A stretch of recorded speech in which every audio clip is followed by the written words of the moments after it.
Is recognized for 1 minute. I thank the Speaker and thank the gentlelady for her leadership in bringing this resolution forward. Mr. Speaker, I rise today in support of this resolution to condemn the violence against our diplomatic missions in Libya, Egypt, Yemen, and elsewhere. We acknowledge and honor the personal sacrifice of the brave Americans who gave their lives in service to our nation.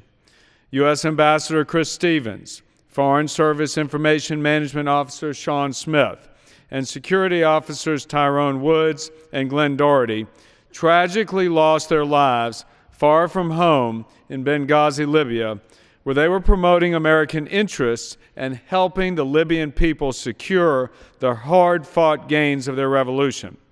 These heroes died upholding the liberty, democracy, and moderation we value as a nation. In the wake of their deaths and the ongoing protests and violence, Americans want to know what our strategy is for protecting our diplomats, our interests, and our values in a region that is undergoing a profound and unfortunately sometimes violent political transformation. Americans are rightly worried about the anti-Americanism and Islamic extremism that has reared its head.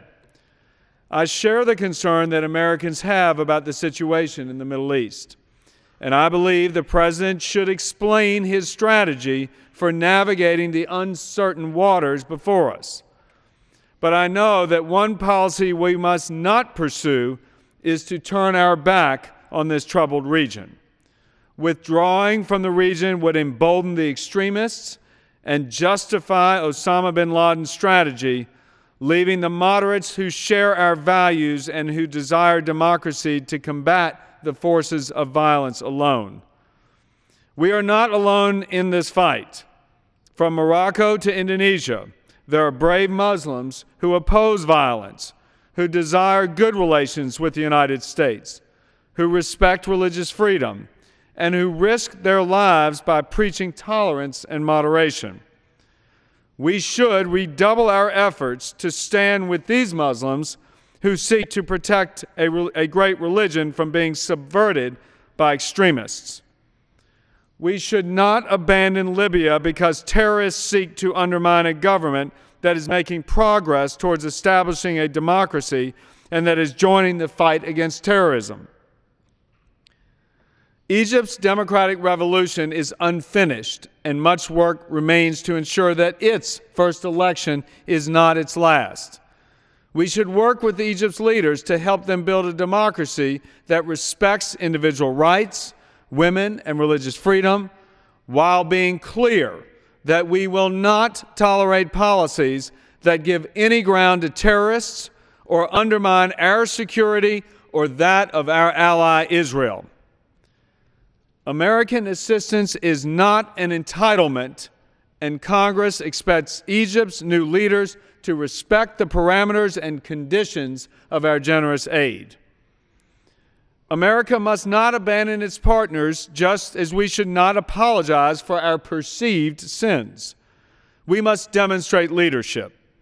We should lead a coalition against the radical mullahs in Iran, who foment instability and support extremists throughout the region. America should combat Iran's support for terrorism and thwart its aspirations for nuclear weapons.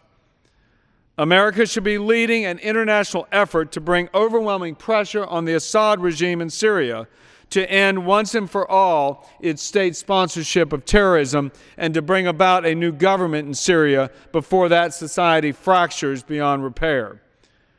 Mr. Speaker, America has long been a force for good and stability in the Middle East.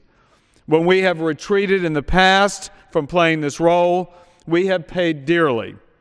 Withdrawing from Lebanon in the 1980s ceded that country to Syria and Hezbollah. Failing to respond to al-Qaeda's attack in the 1990s led Osama bin Laden to believe he could attack the American homeland. The extremists in the region believe today, as bin Laden believed then, that we do not have the stomach to defend our friends and our interests, that we will abandon the Middle East. We must prove them wrong by responding to this challenge with purpose, and strength.